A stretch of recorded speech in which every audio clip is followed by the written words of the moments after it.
Eu já passei por Belo Horizonte, Vitória, estou hoje com vocês aqui em Curitiba. Na quinta-feira estou em Salvador.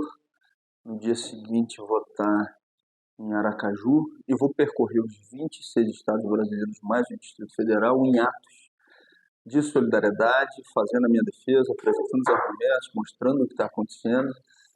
E essa caravana termina num ato no dia 26 de junho no Rio de Janeiro. E do dia 26 até o dia 1º eu vou em marcha, caminhando até Brasília, para a sessão que está prevista a votação para o dia 1º de julho. Não vai dar para fazer todo o percurso caminhando, senão não daria tempo, mas vou parando nos municípios, conversando com as pessoas, trechos andando, trechos de carro, trechos de ônibus, mas simbolicamente denunciando o que está acontecendo, a injustiça, a perseguição política, orçamento secreto e companhia. Aquilo ali é justificativo, né? Porque não é o fato real, não é o fato verdadeiro que está levando a essa tentativa de cassação. Aquele é um provocador que foi me atacar por 7 vezes. Eu faço uma roda de conversa todas as segundas-feiras ao meio-dia no Rio de Janeiro. Quando eu estou presente, eu mesmo toco a roda, ou senão o mandato toca. Mas já é um espaço conhecido, onde a gente abre o microfone. Quem quiser chega, fala. Da primeira vez que esse sujeito foi lá, eu nem o conhecia. Ele fez as perguntas, eu respondi, percebi que era do MBL, mas o vídeo não ficou bom. Porque os próprios seguidores, ele falou, pô, mas aí ficou ruim para você, ficou mal. O que ele fez? Ele passa a vir mais violento, a partir do segundo encontro. Mais violento no terceiro, mais violento no quarto. Até que na quinta vez, que foi essa agressão dentro do espaço da Câmara, ele xinga com adjetivos dos mais rasteiros minha mãe. Está em vídeo, está na internet, circulou, que estava com Alzheimer avançado e que veio a falecer alguns dias depois. E eu reagi a ele, de fato. E essa reação é o que está sendo utilizado como pretexto para o processo prosseguir no Conselho de Ética. Mas por que eu digo que é o pretexto? Porque tem um agente oculto, não mais tão oculto assim, mas se você falar com qualquer deputado da Câmara, eles vão dizer que é ele quem está tocando isso, que é o Arthur Lira, o ex-presidente da Câmara, que já em 2022 dizia que ficaria muito feliz quando eu não mais estivesse naquele plenário, por conta das denúncias que o mandato fez, principalmente em relação ao orçamento secreto. Foi o mandato que mais subiu à tribuna para fazer essa denúncia por mais de 20 vezes, e o grande articulador dessa história, todo mundo sabe que é Arthur Lira, e é uma máquina de dinheiro, de poder, como não antes vista. Que antigamente um deputado ele ficava tentando entrar no ministério para ter um controle maior do orçamento. Hoje os caras não querem mais estar em ministério, não, porque eles controlam bilhões de reais como parlamentares. E o Lira foi quem azeitou e articulou prioritariamente esse esquema das chamadas emendas secretas. Só para você ter uma ideia, para a realização de investimentos, o governo federal tem livre 200 bilhões de reais. Para construir uma escola, fazer uma rua, um novo projeto. A Câmara hoje de emenda tem, o Congresso Nacional tem 50 bilhões, um quarto do que tem o Executivo. Então não é exagero dizer que muito parlamentar tem mais dinheiro para execução e articulação do que muito ministério do que está na esplanada. Foi isso que fez com que essa cassação fosse impulsionada no Conselho de Ética. Eu acho que é uma mistura de fígado com uma articulação de silenciamento. Primeiro que ele não aceita alguém que o confronte. Isso é evidente. Mas ele também quer calar quem o confronta. E por que eu digo isso? Porque ele não fez isso só comigo. Ele fez isso com um monte de gente ao longo da sua vida. Das testemunhas que eu indiquei, que foram negadas pelo relator do Conselho de Ética, 4, em ramos diferentes de atividade, foram pessoas que o Lira tentou silenciar. É isso. É um modus operandi dele já conhecido, né? Agora, as denúncias que o mandato fez em relação a ele são relacionadas principalmente ao manejo do orçamento secreto. Mas é verdade, não só isso. Eu também tive uma confrontação com ele em 2022, quando ele disse que ficaria muito feliz que eu não mais ali estivesse, porque ele anuncia no Colégio de Líderes que naquele dia ia colocar em votação no plenário da Câmara a privatização da Petrobras num projeto por maioria simples, a entrega do controle acionário da Petrobras. Aí você entrega a maior empresa da América Latina numa votação sem que ninguém absolutamente esteja sabendo disso. E aí eu confrontei, perguntei se ele não tinha vergonha de fazer aquilo, e ele ameaçou, inclusive, chamar a Polícia Legislativa para me tirar do plenário. Então, é um conjunto de episódios, mas eu considero mais grave o manejo que ele fez durante esse período do orçamento secreto. Foi esse provocador, por 7 vezes, porque além de tudo, ele agora saiu do MBL, né? Brigaram lá, romperam. Está acontecendo lá, está acontecendo aqui, está acontecendo em alguns lugares. Daqui a pouco faz uma delação premiada aí. Mas foi o mesmo provocador, porque além de tudo, além do cara receber para isso, e não sou eu que estou dizendo, foi ele quem disse. Ele foi depois como testemunho do Conselho de Ética e a gente perguntou, quem te paga? Aí ele falou, MBL. E o que você faz? Aí ele gagueja, ele não sabe responder. Então o cara estava ganhando para fazer. Então, além de ganhar, ele esperava ser eleito vereador com esse tipo de prática. Não conseguiu, não foi eleito, mas essa era a tentativa. Tanto é que depois do episódio na Câmara, ele por outras 2 vezes foi fazer ataques a mim em espaços públicos onde eu estava. Um parlamentarismo, de fato, com controle orçamentário que já é exercido pelo Centrão, com o povo não sabendo, no momento que vota para presidente da República, que os poderes prioritários sobre a destinação do orçamento está sendo dado por um deputado federal de um estado que normalmente não é o dele, ou que provavelmente não seja dele, ou em quem ele não votou mesmo sendo do seu estado. As pessoas não sabem disso. As pessoas sabem que votaram no Lula, mas quem vai controlar o orçamento prioritariamente é Lira? Não sabem disso. As pessoas sabem que Lira indicou para um município médio de Alagoas, chamado Rio Largo, 90 milhões de emendas de orçamento secreto num espaço de tempo curtíssimo, e que o ex-prefeito de Rio Largo já foi preso não sei quantas vezes, e que dessas emendas 19 milhões são assinadas por Lira, depois que ele foi obrigado a isso pelo STF, mas que tem lá 71 milhões que não são assinados, 71 milhões que não são assinados, mas que todo mundo, desculpa, 81 milhões que não são assinados, mas todo mundo sabe que foi ele que fez a indicação. As pessoas não sabem disso e não tem obrigação de saber. Se a gente não denuncia, se a gente fica também cúmplice dessa história sem denunciar publicamente o que está acontecendo, não adianta imaginar que as pessoas vão saber, porque não vão. Falei da minha mãe, que no final da vida estava com Alzheimer avançado e que foi atacada por esse provocador do MBL. E depois que ela faleceu, eu fui procurar centros de pesquisa sobre o Alzheimer, né? Porque a gente é atravessado e a gente se sente na obrigação política de tocar iniciativas que possam avançar nas pesquisas. Eu nem sabia disso. Rio de Janeiro e Rio Grande do Sul têm os centros mais avançados de pesquisa sobre o Alzheimer no Brasil. E eu perguntei para o coordenador do Centro do Rio quanto que ele precisava para sustentar um centro desse por um período de 1 ano. Ele falou R$1 milhão. Arthur Lira, em uma ligação, e aí não sou eu que estou denunciando, é um deputado do Centrão, chamado Zé Rocha. Em uma ligação, ele desviou dos objetivos originais da Comissão de Infraestrutura mais de 300 milhões de reais para os objetivos do projeto político dele e daquilo que ele estava indicando. Dava para sustentar o Centro de Estudos sobre o Alzheimer por 300 anos. É razoável isso? Isso não é razoável. Isso é um escândalo, isso é uma distorção.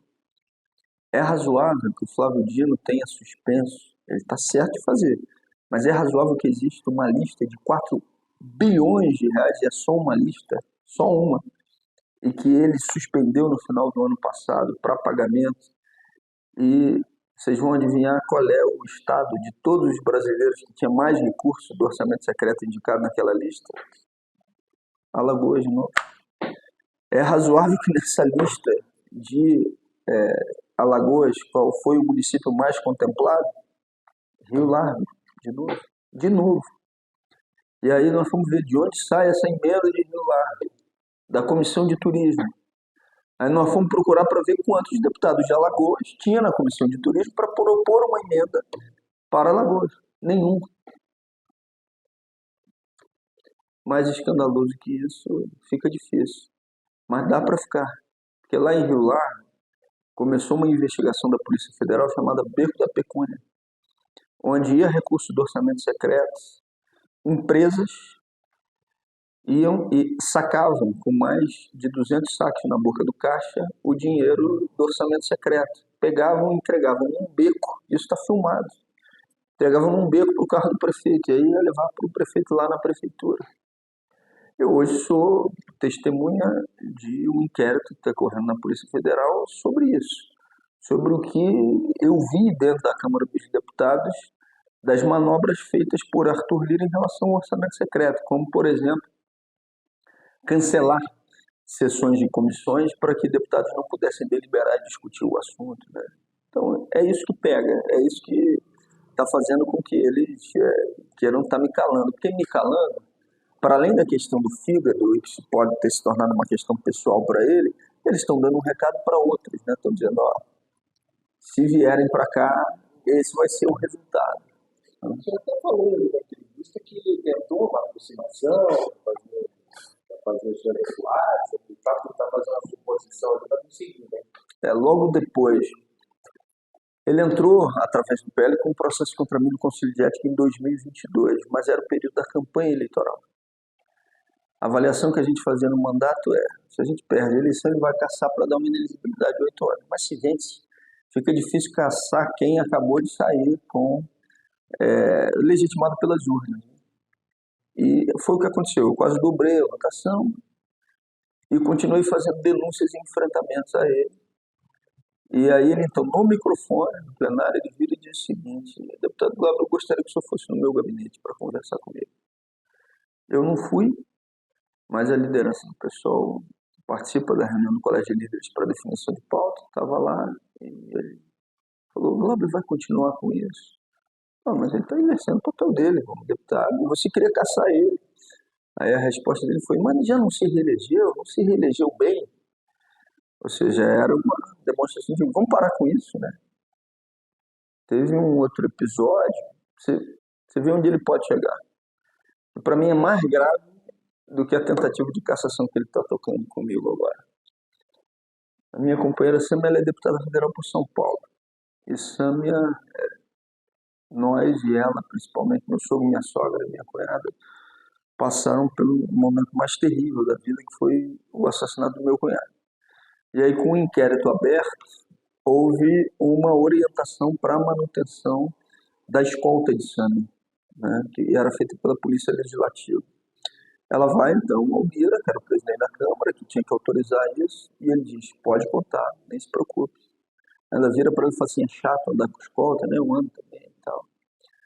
Porque no dia seguinte eu subo à tribuna e faço um discurso pedindo que as galerias do plenário fossem abertas, que era um absurdo elas ficarem fechadas por um projeto importante que tinha para votação.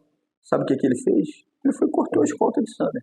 Então quem é capaz de cortar a escolta de quem está com orientação a partir de um inquérito aberto, colocando a pessoa exposta do ponto de vista da sua vida, da sua segurança, uma tentativa de cassação de mandato para ele não é nada. Agora a gente resolveu resistir, a gente resolveu que a gente não vai compor com isso e que a gente vai enfrentar isso publicamente, porque as pessoas precisam saber o que está acontecendo. Tem que ser revisto, assim. E por que eu estou colocando tantas energias nessa defesa? A Câmara já se tornou um lugar insalubre há muito tempo, eu já estou ali há algum tempo.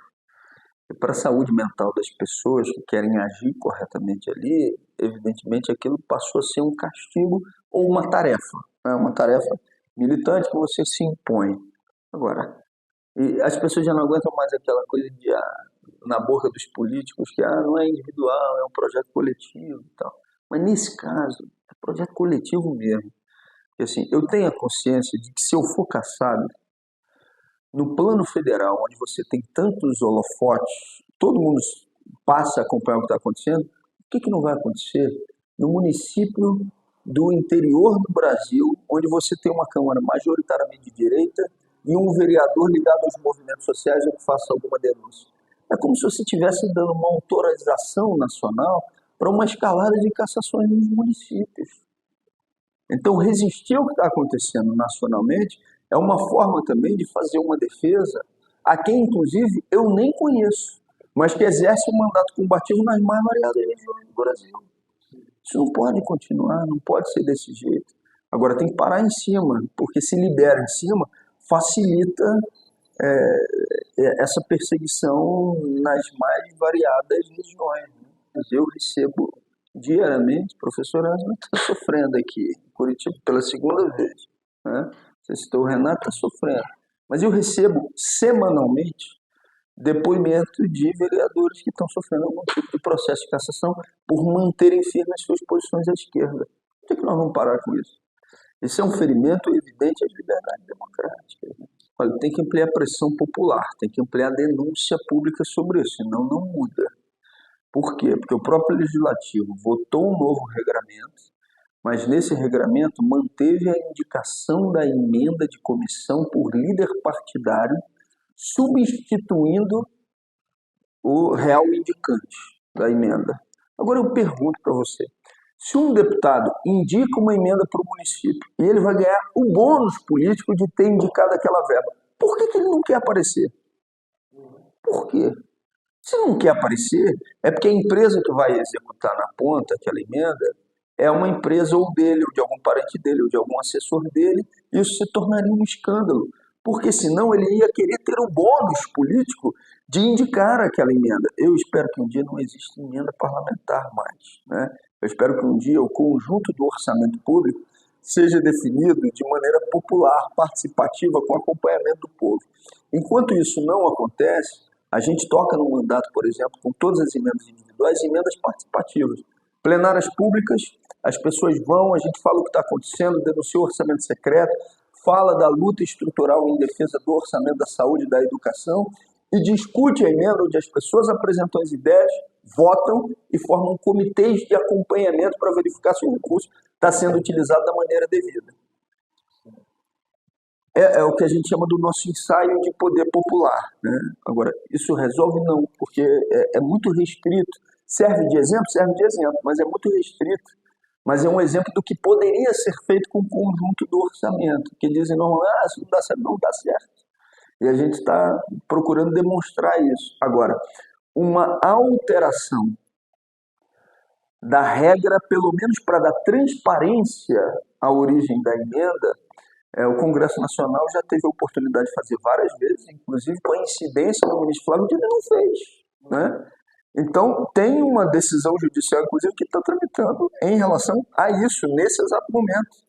A gente espera que essa decisão também, e além disso, esse inquérito que está rodando na Polícia Federal, venha com a responsabilização de quem se nega a respeitar as decisões do próprio STF e mesmo da legislação prévia que foi aprovada na Câmara. Se você sentar comigo 5 minutos na Câmara, você vai ver que vai começar a vir deputado para falar, gente que eu nem conheço. E fala o seguinte, é injusto, é desproporcional, é perseguição, mas também tem um discurso que se repete, mas o Lira está irredutível. Essa pergunta eu respondo em vários momentos diferentes, eu normalmente reflito com uma outra pergunta, né? Que basicamente é a seguinte.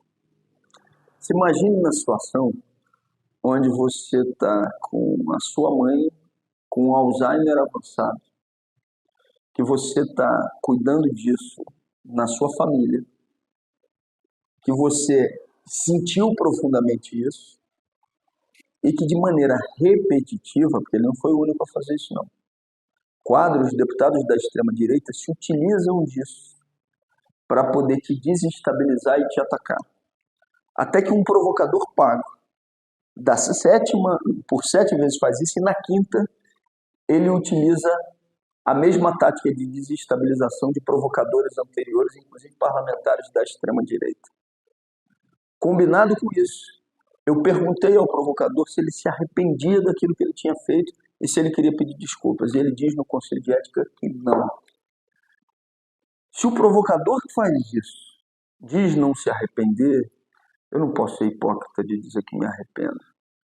Eu honrei a vida da minha mãe e a luta dela com ela aqui, com ela em vida.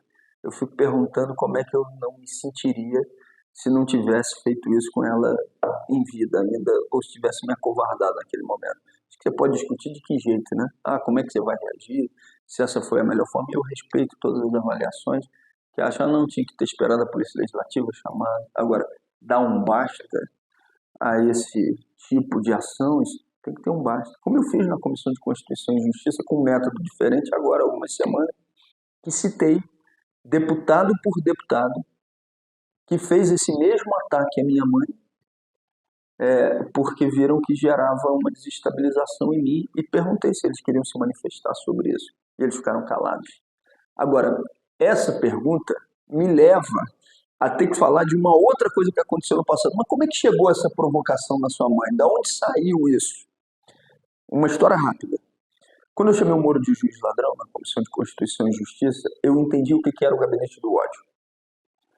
Em menos de 24 horas, 3 notícias falsas foram botadas na rua. A primeira era, olha aí o deputado que chamou o Moro de juiz ladrão, um cara botando dinheiro na cueca. Quem me conhece sabia que não era eu, mas para fake news isso não importa. Basta que a notícia se dissemine. A segunda era, olha a evolução patrimonial e legal do deputado que chamou o Moro de juiz ladrão. E era uma matéria de jornal mesmo, com uma setinha subindo o patrimônio. Era simplesmente mentira. A terceira era, a mãe do deputado que chamou o Moro de juiz ladrão foi caçada por roubo de merenda. Era uma mentira. Todas elas vieram mecanismos de checagem e imediatamente disseram se tratar de mentiras, porque o caso deu muita repercussão por causa do Moro, e eu botei nas nossas redes mostrando que era mentira. Só que o caso da minha mãe me desestabilizava porque ela já estava com um quadro de Alzheimer avançado.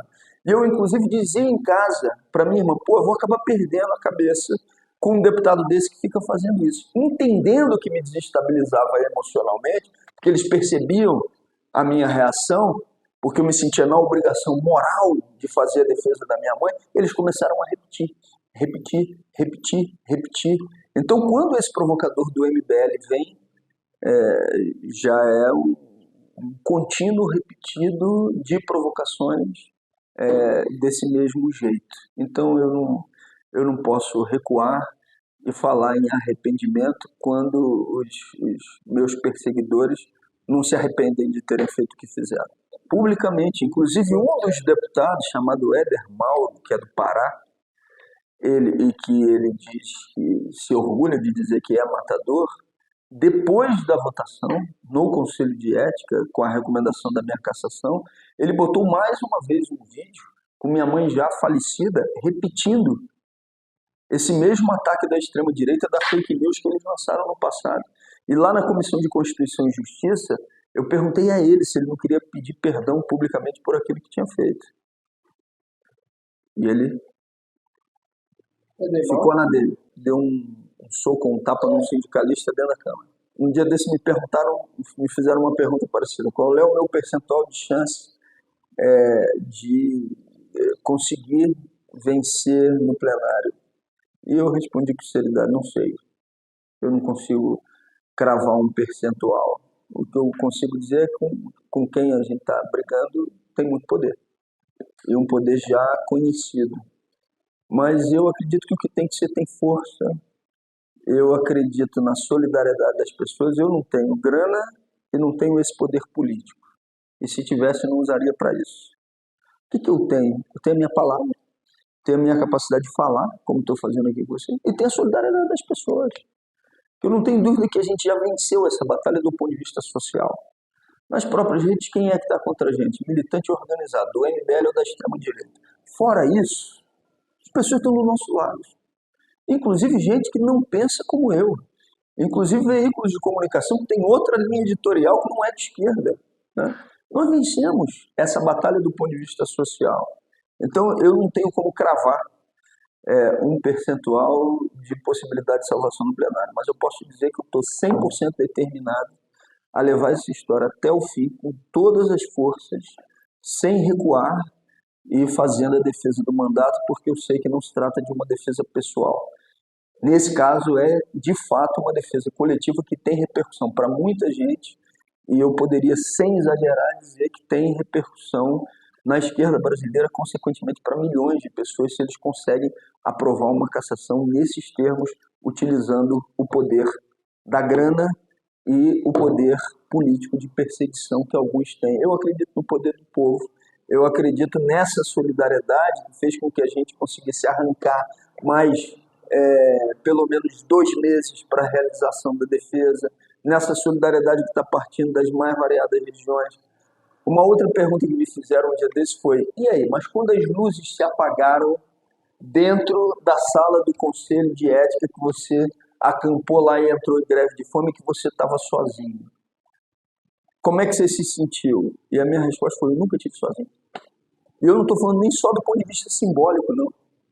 Militantes que estavam lá no Conselho de Ética e que nem sabiam da greve de fome, porque ninguém sabia, e da tática que ia ser anunciada, imediatamente ficaram lá e permaneceram dormindo dentro da mesma sala.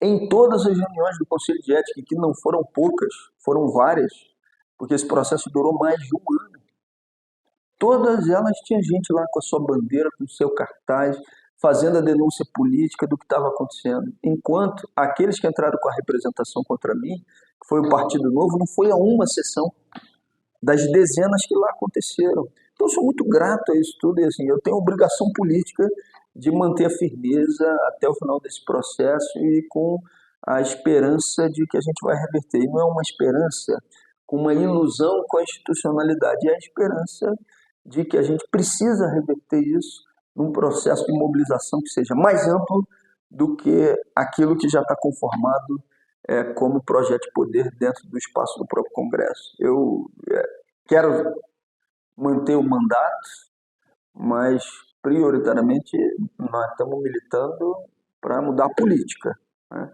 Para mudar a política. Eu até respeito aqueles casos em específico onde você tem uma perseguição política flagrante e é uma tentativa de que você dê manutenção aos direitos políticos para demonstrar nas urnas depois que você está ainda mais forte do que o que os seus perseguidores tentaram fazer. Mas primeiro essa regra mudou, ou seja, desde que você já tem a representação colocada, não existe mais essa possibilidade de manutenção de direitos políticos para renunciar. O último que tentou fazer isso na esfera administrativa do Ministério Público foi um deputado daqui do Paraná, o deputado Deltan Dallagnol. E o caso dele foi exatamente uma percepção por parte do Tribunal Superior Eleitoral de que ele tinha renunciado à sua tarefa como promotor de justiça e entrado na atividade política para não cair na lei da inelegibilidade, que posteriormente ele seria condenado pelas denúncias já formuladas, né?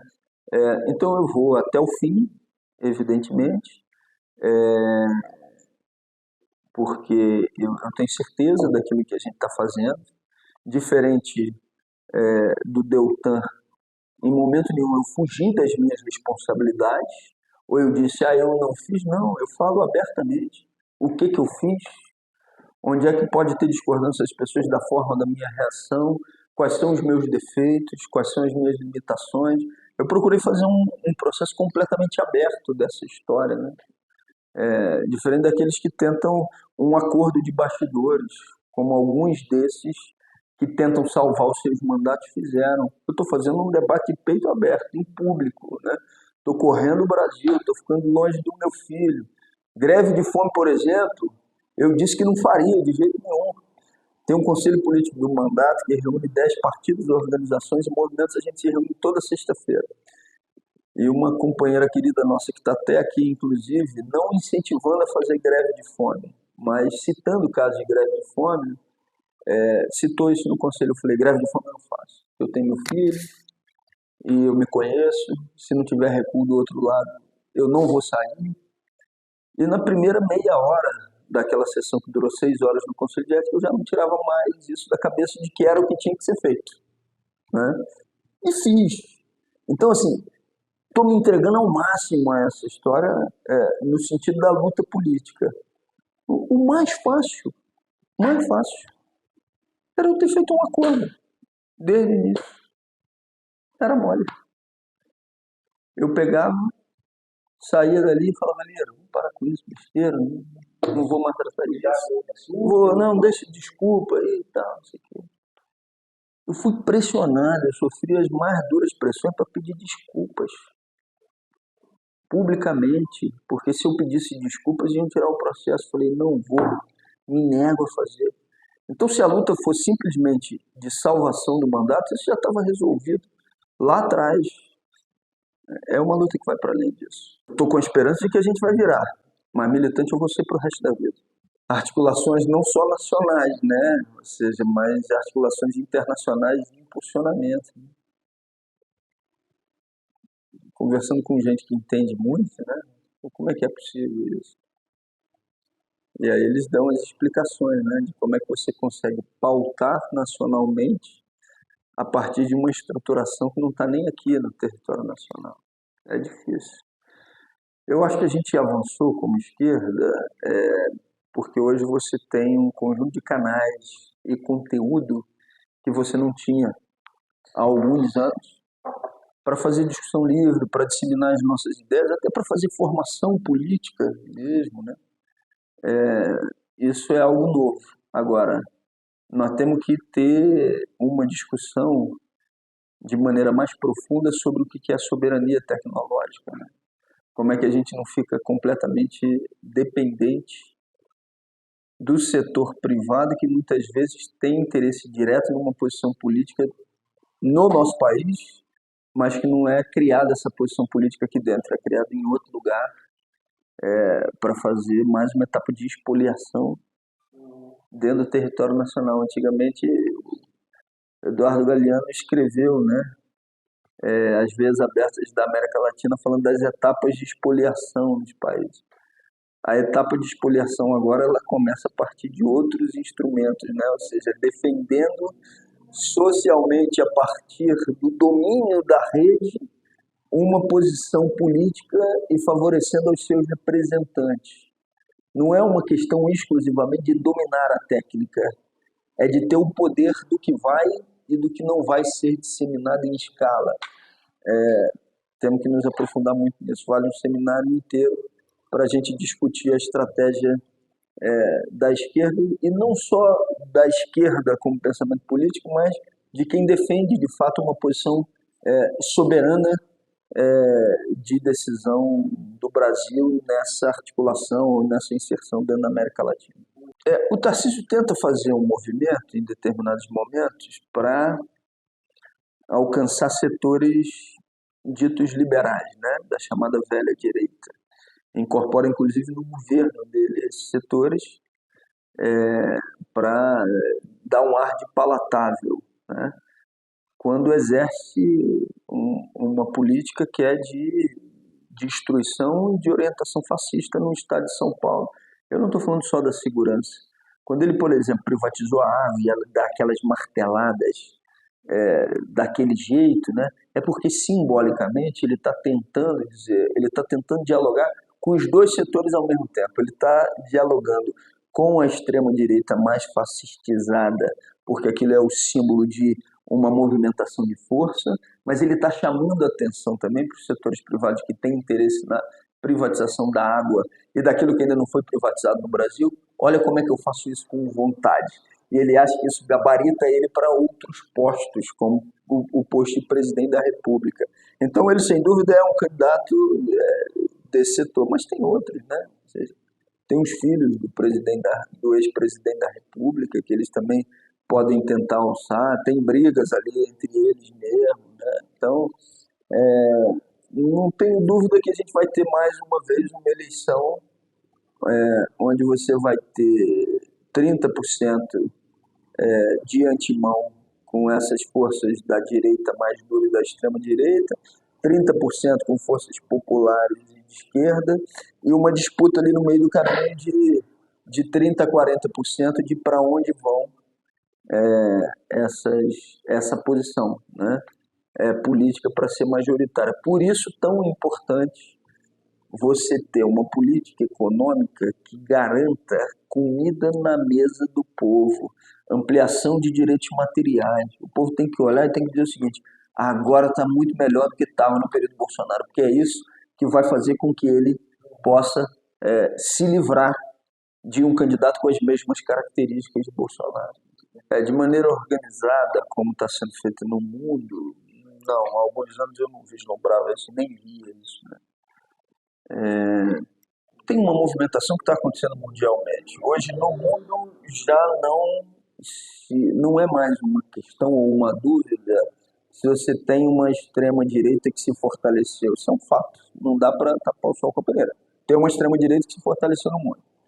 Para enfrentar essa extrema-direita, tem um abraço que normalmente é dado da velha direita com a esquerda mais social-liberal ou moderada, né? Como uma forma de tentar evitar o avanço dessa extrema-direita. Mas esses setores da velha direita, eles trabalham de maneira pendular. Se eles querem ter os seus interesses preservados e têm o apoio da esquerda mais moderada, eles se associam a ela. Mas se essa esquerda mais moderada começa a ganhar protagonismo, eles não têm nenhuma dificuldade de se atrelar à própria extrema-direita. O caso do Tarcísio é um pouco isso, e com a composição de governo dele em São Paulo. O que ainda não surgiu como força evidente e inquestionável? Uma esquerda com radicalidade política que consiga se contrapor, inclusive numericamente, a essa extrema-direita. É isso que nós defendemos. E tem casos que estão acontecendo no mundo que servem como referência, como inspiração. Por exemplo, França.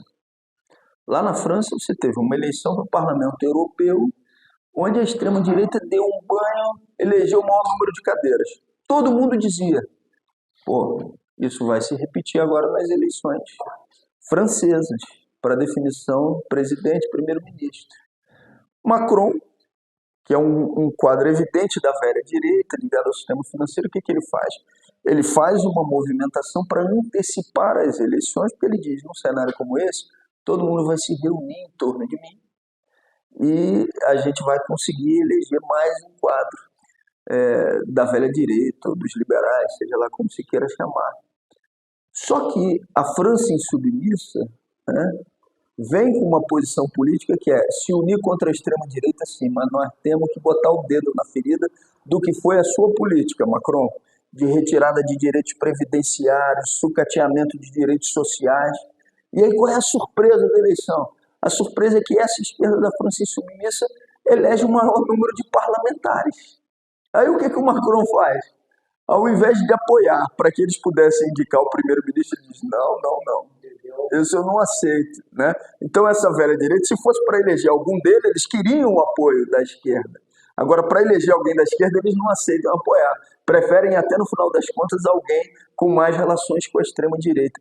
Fortalecer essa linha política da esquerda com radicalidade, né, que não tem medo de falar palavras que para alguns podem parecer pré-históricas, como socialismo, mas que é uma palavra fundamental para a gente entender tudo que houve de luta até agora e daquilo que a gente pode ter. Eu acho que é papel dessa esquerda com radicalidade, é isso que a gente defende, né? Nós não defendemos bicho-papão, nada disso. A gente defende que o povo, as pessoas possam ser felizes, possam ter comida na mesa, possam frequentar uma boa escola, possam ter uma boa saúde. E essa política de terra arrasada, que privatiza tudo, já demonstrou que não garante isso. Pelo contrário, faz com que você tenha uma ampliação da pobreza e da miséria no mundo, né? Então aí todos os dados internacionais, não precisa ser dados nossos, não, da Organização das Nações Unidas mostrando isso. Bom, então tem que ter uma alternativa política que consiga enfrentar isso.